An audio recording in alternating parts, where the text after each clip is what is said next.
Hey, welcome to episode 1. We're actually going to talk about categorization, the help, the harm in categorizing ourselves, each other. Yes. And I think we really wanted to start here before we start to interview any guests. So it's just us two again, Matthew, myself. Yes, right. We're back our faces are back in the place. Yeah. So, we'll get guests in, but we really wanted to start, lay a little foundation. That's right. And I think the topic of categorization, so it happens. Yes. Studies show that it happens as early as 3 months in someone's life. So soon your kid will be categorized. Yes, absolutely. Maybe by the time this episode airs, already doing that. And oftentimes it starts because, and it's a normal thing. It's for social navigation, understanding of social situations. Survival. Yeah, survival. Yes. And I think it's a way to figure out a lot of things. So, the actual act of categorization in a broad sense, it can be really helpful. Yeah, absolutely. Absolutely has a lot of help to it. And I think it's helpful to understand different things about ourselves. So even for me, I've got some categories I rattle off in my mind. Tell us your categories. What are your categories, Deb? I know. So, for me, if you've heard season 1, there's an episode where we actually delve really deeply into our stories. But for me, I think ethnically and Chinese. So that's a category. I think the world categorizes that as Asian if we talk about races. I also categorize myself as second generation immigrants. Just being a child of immigrants is what that means to me. And some other categories are I grew up on the East Coast of Canada. So I kind of like the East Coast category that I fit myself into. So there's some culture in there as well. What about you, Matthew? What are some categories you? Yeah. Well, you know what? I'm a hard person sometimes ethnically to categorize, which is sometimes frustrates people, or they have a hard time being able to place me in a certain box. I'm very racially ambiguous, and so. But in terms of how I use categories to apply to myself, so I'm African Nova Scotian. That's one category I use ethnically. In terms of kind of like a racial category, people assume I'm black, or I personally would categorize myself as being biracial because my father's black, my mother's white, and also I'm similar to you. Identify as a maritimer, like very Scotian, born and raised, never left. It's in my everywhere. I can't even escape it if I tried. So those are some categories. I'm also a Christ follower. I love Jesus, and so that's another way in which I categorize myself as a part of this huge, unique spiritual family. And that it doesn't end there, right? We have all kinds of categories for ourselves. So why do we categorize? Why do we do that? What do you think, Matthew? Well, I think to kind of build on what you said, it's a helpful way to understand each other and how to place each other and help to create even just a sense of order. How do we as a society function well and be able to have different people in different ages and all the different stages of life that we go through, and that still have some functional, orderly structure so that we can experience health and thriving in our society. So I think categorization is beneficial in the sense that it can help create that, because it just gives some categories, some order to just be able to make sense of the world in which we live. Can be very chaotic and complicated, and even I think of, for example, a police officer or someone in the military. One category is that is used as profiling, for example. So a military infantry soldier who's fighting in the war, they have to profile maybe quick. If somebody is just a regular civilian, or maybe is a combatant that's disguised, and so. Profiling in that situation is in that type of categorization can be helpful because it could be a life or death situation. But then categorization using profiling is really unhelpful when we're in civilized day-to-day life where, let's say, for example, a police officer profiles a person that looks like me because I might be deemed threatening because I have a hood on or a hat, or or it's dark. Yeah, or it's dark. Or and whatever. So that type of profiling categorization has been proven to be extremely unhelpful and hurtful. And I know that from personal experience. And so I think that's a little example of how categorization is using profiling specifically as a category can be helpful in a life and death situation, but very detrimental in regular life, where it's used to subjugate and to dehumanize people because they're deemed to be threatened and has to be profiled a certain way versus being dignified. Yeah. And I think you touch on even in the example of profiling, because, we start off with some desire to understand the world around us. So we, 3-month-old's baby categorizes just like, what's a smile? What's, what's safe and what's, different things like that. But then as we grow and as our society shapes and different things, I think an interesting thing to even reflect on is that as humans, we also tend to affirm our categories. So we will tend to affirm versus challenge. So in different situations, it's like, we're looking and we remember the ways that it fits into our categories more so than we remember the exceptions or the ways that it doesn't and it doesn't fit. And I think that's really interesting. Well, I think we live that reality in many ways. So I think I just think about that too, of that tendency and how that can actually produce harm in the way that you described in your profiling example. We're touching on this, and part of the reason is we're going to, we categorize all the time when we talk about ethnicity, culture in the Same Table podcast. A lot of boxes. We sure do. So are we being hypocritical when we do that, Matthew? That's a good question. I'm sure someone's probably wondering that, you hypocrites.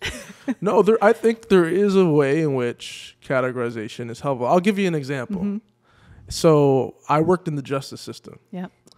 And so you would, when you're working with folks that are in the system, you would have their kind of rap sheet, their criminal history. Right.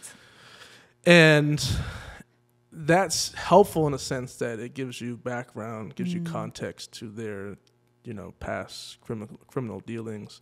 So you can get a sense of who they are, understanding what they've been through. And also just to kind of prevent the person from maybe manipulating the situation or making sure you're just not ignorant to the full scope of what that person's a little bit more context criminal history is. But then on the flip side, I used to work in restorative justice.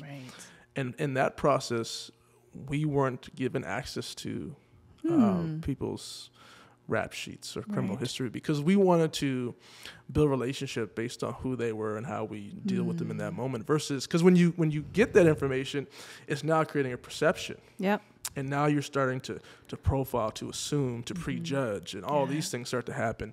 And so categorization is good in the sense as it gives context to the person's rap sheet or record, but then it's not helpful because now you have a prejudgment, and that might affirm a bias that you already have. And so now you've pre-labeled, prejudged someone.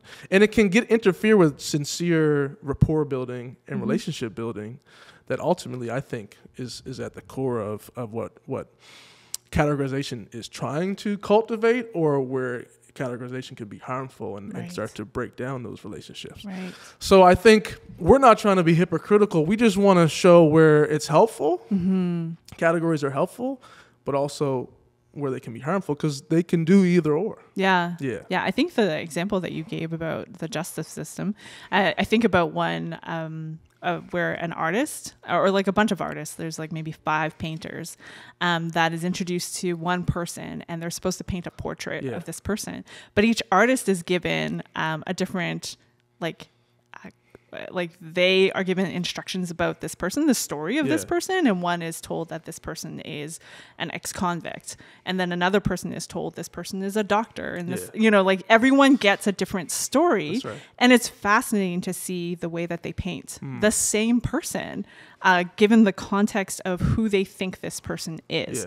And so I think that's interesting to think about. Like, I think categories can help educate, and it can also, affirm biases, or it doesn't give people a chance to be who they are. Maybe it reduces. Yeah, there's some reduction in there. There's definitely some reduction. I think the extreme of categorization can definitely be reducing on an individual. For sure, because I do think that as human beings, we're complex. And so really no one fits cleanly into any one category. We fit into a lot of different ones, but sometimes categorization gone wrong tries to surmise a person into this one box. Yeah. And I think that's dehumanizing in many senses because it doesn't give space and room for the complexity in which we all are, the uniqueness, and how we're peculiar sometimes. Sometimes we're anomalies. Sometimes sometimes we actually, maybe the category doesn't even exist yet. Yeah. You know what I mean? Yeah. We transcend categories. Or even categories shift over time, right? Like culture, and there's different definitions because sometimes it's like, okay, that category was helpful for a season, and then it's like, oh, it's just not helpful anymore because exactly. And you hear more stories or whatever, and then you get a better sense of like, and it's interesting because sometimes we're like, no, it's not that. We got to use this term now, and you're like trying to keep up with it. But I think sometimes people get lost in, oh, I just got to get the right term, but they lose the why behind it too. So I think when we're talking about categories, let's list a few. Like, what so are we talking I'll give you one. I find this shows up a lot in intercultural relationships and contexts, but like an individual perspective, so seeing life as an individual versus a collective. Right.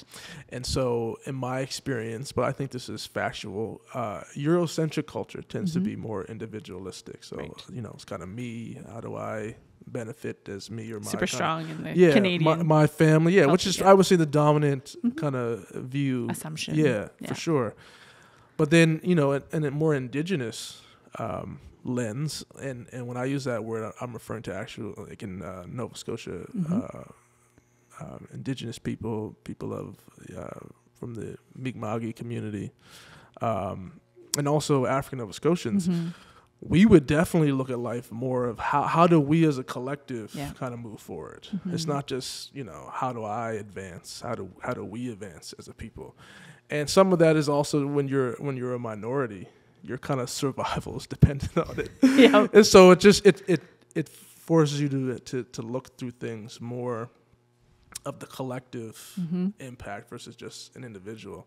And then of course, when you have those, this is a whole nother type of category, is code switching. So you have to switch between both of those in some instances, depending on what your dominant lens is. So that would be one individual versus collective categories. Yeah. You got any? Yeah. I mean, there's another one that's really prominent in conversation nowadays in our culture. I think the liberal versus conservative. Yes. That's a big one. That is a big one. And I think, it's like, if you believe in these things, you are liberal because it's like, oh, you believe in social justice or you believe in equality no matter what. And there's like all kinds of ways that fills out. And then versus, sure. Yes. There's a word for category right there. A hot word. Yes, you're really woke. And then like you've got conservative where it's like, oh, trying to you're not stay woke. true. Stay true to some beliefs and like holding on to different things, or like trying to and I'm trying to be like empathetic too for both sides, right? So like there's this is a hot one. I think that shows up a lot in our today's culture, but it's even interesting because we gave 2 examples of these things, and did we also set up some false dichotomies? Did we force things into binary? And I think that's one thing to also think about, that if someone's like, I believe these things, and then someone else is like, oh, that means you're liberal, or that means you're conservative. That's what this automatically means. But it's like, I tend to think a little bit more of like spectrum. On one end, there's a bit extremes on either ends, but even within that, there's probably a wide range of spectrums of experiences and realities. Where's the middle line? What's like 0.0 where you could be like, if you're off on this side, you are this, and off on this side, you're that. And I think sometimes we set up different binaries that is not true. I don't think some of these categories are not binary at all. So we talk about the faith context too here. So what are some of the ones that exist in the church? in the church? It's filled with. I'll give a quick story. When I first went into seminary, so I'm a pastor, and so when I first went into seminary, I came in, let's call it green, naive, full of zeal. And so I'm just here because I love Jesus. That's the extent of my theological sophistication. And so I'm here, and I'm in class, and I'm just like, they're saying all these terms. They're like, are you Calvinist or Arminian? And I was like, what is this? And so many categories. Are you egalitarian? Are you complementarian? Yeah. I was like, I thought we just loved Jesus. Right. Like, that's how simple my theology was. But as I was in seminary, I started to learn what these categories are, what they meant, why they're important, how they help shape our theological understanding, how they've actually shaped mine, even without knowing. Yeah.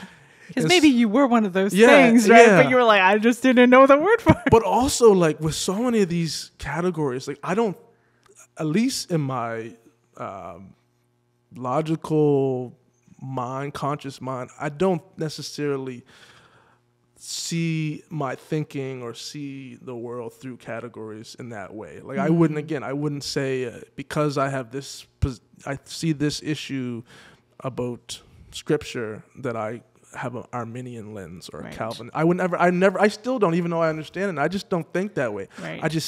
That's how I interpret that, and I interpret this over here. If you want to place that in this broader category, I guess you can, but I find that still to this day confounding. Right. Why does it even matter? And I know there's a reason why it does matter, but in terms of how I think, I find sometimes that can be, again, we talked about this word reducing. Mm-hmm. Is, again, before you're actually giving an opportunity to really understand someone, you've already made an assumption because they think a certain way, versus trying to actually build an authentic relationship for who they are and all the complexity that is. Because once you mislabel or categorize, you're always seeing this person from that category, which you're affirming it, right? And that's that confirmation bias, which now we're seeing people through our biases, through generalizations, through stereotypes, not through who they may authentically be, or to see them that yes, they might fit a certain category, but there's other categories that they might have perspective on. Mm-hmm. And also, I find with conversations around this is everything so polarizing. So it has to be like one side versus the other. There's not a lot of space for nuance and for kind of people who may be in the middle. They swing one way on one issue, they swing another way on another issue. And so for me in a church context, there's a lot of landmines to navigate, and of course even historically there's been wars and there's been divisions and there's been new denominations and there's been a lot which I think is probably not God's heart, but in our ways to, because I do think when people create categories, I do think there's a desire for faithfulness. Yeah. There's a purity of trying to get it right. Mm-hmm. But maybe that's the wrong aim. I don't know. I don't have all the answers to this, but I wonder when I look at the outcome. Right. When you see strife, when you see division in pursuit of what we perceive to be true or our category being right. And there's a discrepancy, there's a hypocrisy with that. Mm-hmm. And that's where, again, I start to wonder, okay, well, is this categorization helping or harming? Yeah. And I find there's a lot of that within the church. Yeah, and I think to touch on it too, when something that you were saying about, we that confirmation bias, we want to like really figure people out and different things like that. I think one thing that also happens is that if we get a sense of like, oh, this person's this, we just attach all the other all of it. Like categories that they didn't even talk about, but we're like, oh, you must be all these things, right? So it's like, oh, you're an individual. Oh, you're probably also like conservative, and you're probably also, all this stuff. And I think I see that a lot too, right? And I don't know, Matthew, what are you observing in the world? Why do we do that? Like, what is the? I don't know. Like, I really don't. I also see it the other way. It happens where, let's say you're open to a different idea. Right. Let's say it's around gender or something. And you're trying to wrap your head around that, but then there's 7 other things that if you say yes to this, or you're trying to get your head around this, that you have to also immediately be accepting of all these other categories. Right. And there's not a lot of space to just unpack that, and there's this expectation that you just have to get it right away. So I think those attaching other categories happens on both sides. Yeah. And I think for me, it's more of it's a game of who's right and who's wrong and who has like the monopoly on truth, and it's always it's a we don't give each other the benefit of the doubt. There's always an assumption of just this, I wouldn't call it accusation, but it's very adversarial. Yeah. And it's very linear, and it has to kind of, I need to be proven right with my logic or reasoning. And I'm not saying those things aren't important, but I guess for me, I put a high priority on relational currency and health and building rapport and trust, because I think that's really the foundation of everything is healthy relationships, whether that be family, whether that be within churches, within communities, jobs, whatever it is, marriages. And so, yeah, I don't know. I struggle with this, Deb. I don't, and again, culturally for me, I don't get stuck as much in force feeding people in the categorizations, because I don't necessarily think that way. So I don't know. Maybe do you have some insight as to how you see that playing out, and maybe what's the rationale or maybe the possible motive as to needing to be so like precise of where people fit, or even not only where they fit, but if they even put a toe in, there are also all these other categories as well. Yeah, I think. I mean, this is a much bigger conversation than what we can really tackle. But I think there's a huge, what probably starts off as a longing to understand or navigate social situations or relationships. I think we rub up against something that we don't quite know. And I think it's really also normal for us to feel fear, to have questions, and it's hard to be humble. It's hard to say, I don't know, and I want to do the hard work of listening and empathizing and understanding someone else's story. And so I think it becomes easier to just be like, oh, category, cool. Let me what else does someone else say about this category? Oh, they probably also ascribe to these things. I think it becomes a pretty lazy way of living your life. I was going to say that lazy. I was going to say lazy too. I think it is lazy. Yeah, and I'm not trying to be like not that you're lazy. Your engagement of thought and interactions could be lazy. Yeah, and I understand that. Sometimes like it's hard. It is hard to go deeper. It's hard to press in. Yeah.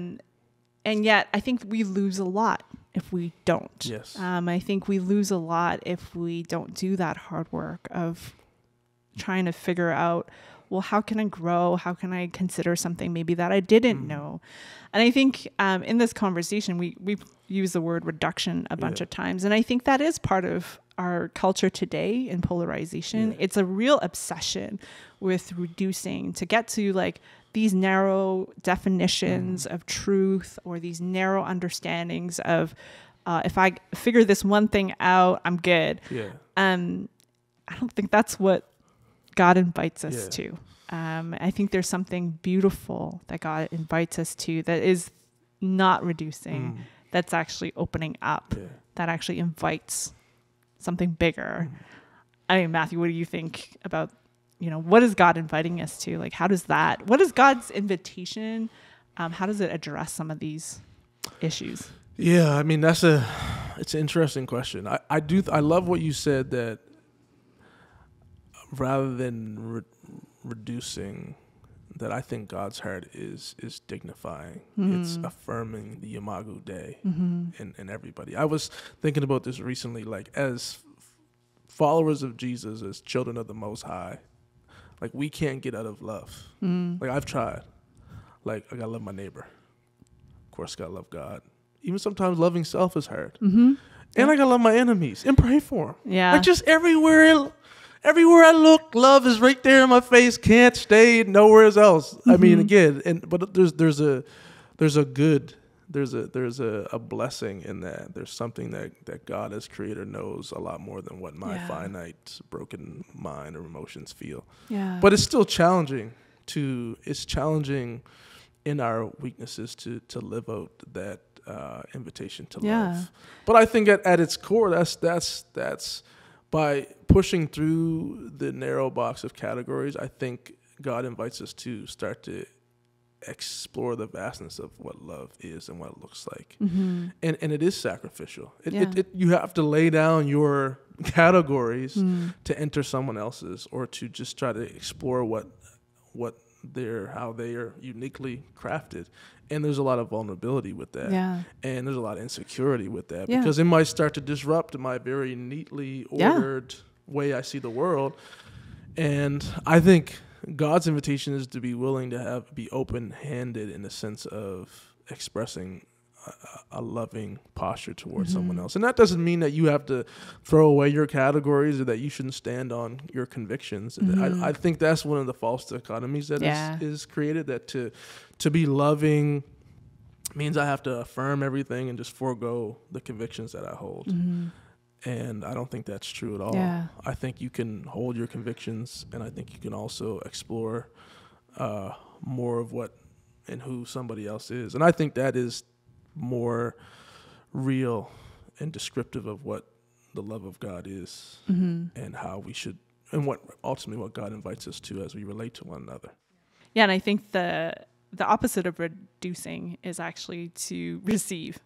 To receive this thing that you talked about, the Imago Dei. I think I'm going to use the word collective. Yeah. I don't want to mean it to be triggering, but like, God made us in his image, and that's all of us. And I think when we all have a sense of, like, together we reflect God well, and as a body we can reflect God better. And I think when we stick with this reduction, or this sense of like, you got to fit into these narrow things and there's no other possibility, we really miss out in this beauty that God invites us to. And I think that's one of the things that I've been really struck by, especially around conversation that's been happening in our society nowadays, as it relates to topics of culture, ethnicity, race, and all this sort of thing. I think there absolutely is an obsession with trying to, maybe it started off with trying to figure it out, but it is like landed in a pretty ugly place. Very weaponized. Yeah. And I think that's been so painful, and not everyone is doing that. I actually believe there's a lot of people that we don't hear enough from them, though. Are not down with that. There's no platform for the middle. I know, Remember I told you we should start this podcast called The Middle, for people to just want to be reasonable and moderate. Yeah, just like,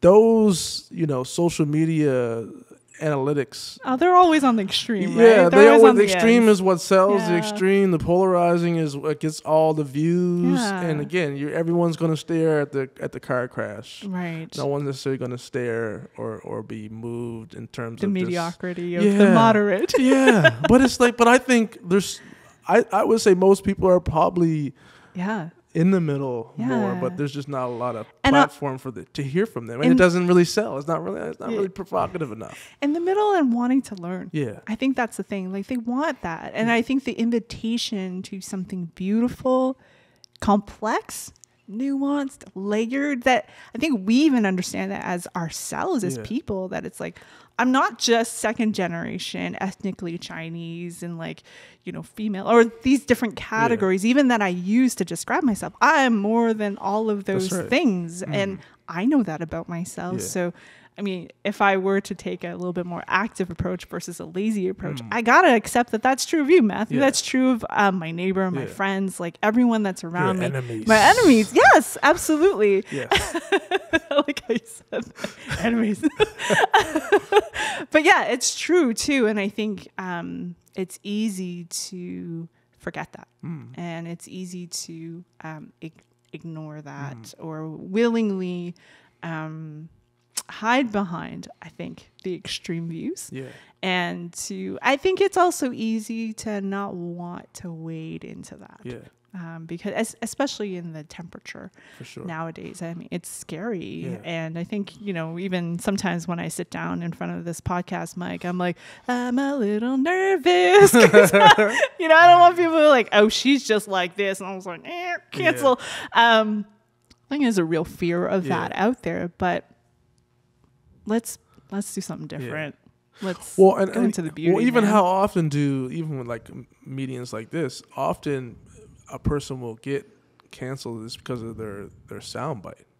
Yeah. So you don't even get to, and so that soundbite is now put into a category without even the context possibly of what they said. Yeah. Or people just do things for clicks to say something super provocative. And so I think sometimes even just the way we're being conditioned to receive information, unfortunately, even the mediums that we create, they're so airtight in a certain categorization that it has to be this polarizing, like offensive, like combative, adversarial dialogue that it forces people to have to pick sides or feel like a fear, even if they don't want to, but feel like they have to acquiesce to a side because of the potential social ramifications of it, which is unfortunate. But I do want to share a really quick story about how categories, understanding each other's categories is helpful in building relationship and receiving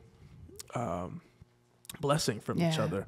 One of my good friends, he's a white dude, and when all the racial upheaval was happening and subsequent conversations him and I have had, we butt heads about a lot of issues, and just trying to understand all of what has kind of been thrusted into our face as a society.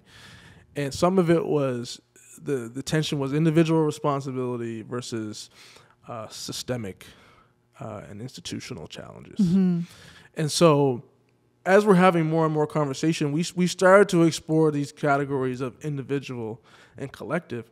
And his perspective was definitely much more individualistic. And I'm not saying every like white person's individualistic and every black person's collective. Because like that's not what I'm saying. Let's not cross those categories, guys. It's not all the time. But in this case, that's what it was. And so we were having kind of some breakdown in terms of understanding each other, because as we started to talk, these categories were butting heads, right? And then we started to like unpack that. Oh, you're seeing it from like everybody. Oh, you're seeing it just from you and your family, and like you don't even see how I see it from everybody, and vice versa. Right. And then we started to try to see it from those lenses, and everything started to make a lot more sense. Right. And then there started to be empathy instead of just like combativeness. Right. And we were both enriched and had more understanding, even though we still might have disagreed about each other's positions. We understood more because we started to put ourselves as much as we could in the other person's shoes and in their categories of how they see the world. And it helped us understand the more broader issues, but it also gave an empathy transaction in our rapport with each other. Right. And so we started to love and appreciate each other more for who we are, even though we were looking at things differently, but was able, despite that, to appreciate those vantage points and those categories that enriched our relationship through that. And we learned so much. And even that's the beauty of the multi-ethnic church too. I could just stay in my category. He could just stay over at hers, and we can just yell at each other.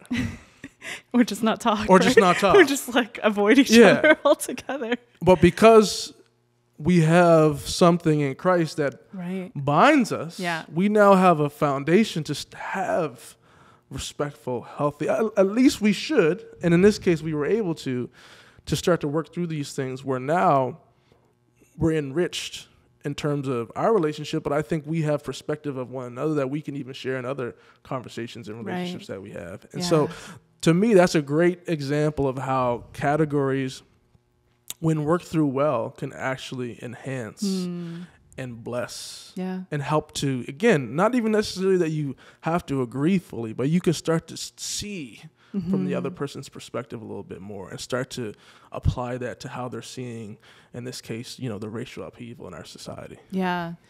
And I think you touched on a personal example of like how do you challenge your own categories and what I think sometimes people listening to this conversation sounds theoretical, sounds great. Yeah, I want to like learn and grow and stuff like that, but sometimes it's hard to understand how do you actually do that.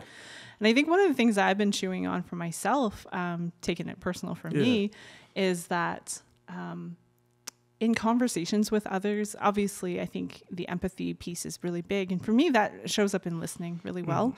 And listening, what I'm also doing is I'm learning what they identify as the ways that they see themselves, right? Like, what are the categories they give themselves? Yeah.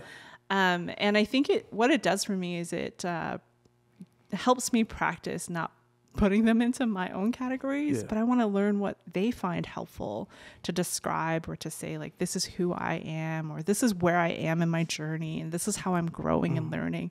And I think that's been really helpful, because I think, like we said, not all of it is bad. And even for myself in my development and my growth, some of those things are really helpful. Like being a third culture kid, when I heard that concept, I was like, I feel like I belong and I understand a little bit more about myself. So there's not bad, but I think when I get to tell somebody about that, that's so much more meaningful than for someone to like impose that on me or to like make me fit into their box. So how do you do that? How have you been trying to do that when you're trying to understand someone's category, but let's say the category that you're trying to understand, you might not agree with that category, or it might not fit in your,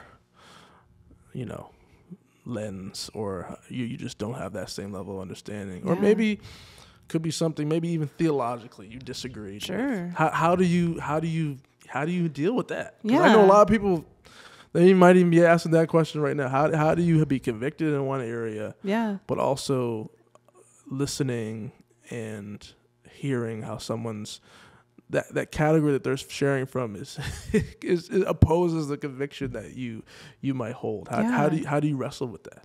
Yeah, I think, practically speaking, it actually looks like me listening and asking curious questions, not like, well, how about this questions, right? Because I think it's easy to think, oh, like I'm listening to this thing and I've got an opposing thought and I just want to retort. Or like I want clap back. I want to ask a question to see how they're going to like prove themselves or prove me right or prove me wrong, right? And those are not the questions. I actually, when that happens in my head, I'm like, that's not the question. What is behind that question that I actually want to know? What is a curious question I can ask? So even things like, tell me more about where did that come from? What was something that helped you form that? Tell me about the ways that makes sense to you, or how that like fits into how you make sense of the world, right? So I think just even giving a lot of space for someone to, and not everyone knows. And so maybe it's good to like explore that, go a little deeper. It's like, why do I have that perspective? And I think it's one of those, I'm trying to understand out of curiosity, not out of like assumption. And hopefully it invites them to consider, like, to be honest, maybe this was just passed down to me. Maybe this was confirmed or affirmed in my culture, my society, my upbringing, my community, whatever. So I think there should be more of that, more of those kinds of conversations, more of those, like, can we be more curious? And actually what I'm listening for is glimpses of what God's doing in their life, in their story. What is God already doing? How is he showing up? And how can I hopefully affirm like what God is doing and encourage them in their journey, rather than just, I think beat them down and try to like fit them into what makes me satisfied, comfortable, or whatever. So I think those are some of the practical things that I've been trying to exercise. That's good. Yeah. Don't make assumptions. Be curious. I think we will make assumptions, but catch it. Catch it when you're making an assumption, and be curious about yourself. Like, why do I do that? And try to find that question that actually opens for curiosity, for discovery, for listening to what God might be doing to you in your life and someone else's life. I think those are helpful things. That's what's up. That's good. That's good, Deb. Yeah. So, like, to wrap this up, we're talking about, we really wanted to address this as we invite guests in. People are going to talk about their lived experiences. They're going to teach us some stuff. some of those things may not fit in my current category. We might get our categories rubbed. We're gonna, and I mean, we want to do that, and we actually want to make space for those stories, because someone else's experience, you know, how they see the world is often birthed out of experience, and just because someone else's experience is different than mine doesn't mean God's not working in it. For sure. And so I think, how can we pay attention to that? How can we give lift to that? I think that affirms the Imago Dei instead of like reduces it. Humility. Yeah. What a word. Yeah. So, I mean, thanks, Matthew, for this chat. No, this is great. Yeah. I've learned a few things too. Thanks, Deb. Yeah. Yeah. Awesome. Hey, thanks for hanging with us at the same table, a Deepwater Church podcast. To learn more about who we are, where we are, resources we offer, and ways to get involved, go to deepwaterchurch.com. The Same Table podcast is produced by Matthew Thomas and Deb Wong. Technical production by Sam Prime. Drop us a note if you have any questions, encouraging words, or something you'd like to learn more about at info@deepwaterchurch.com.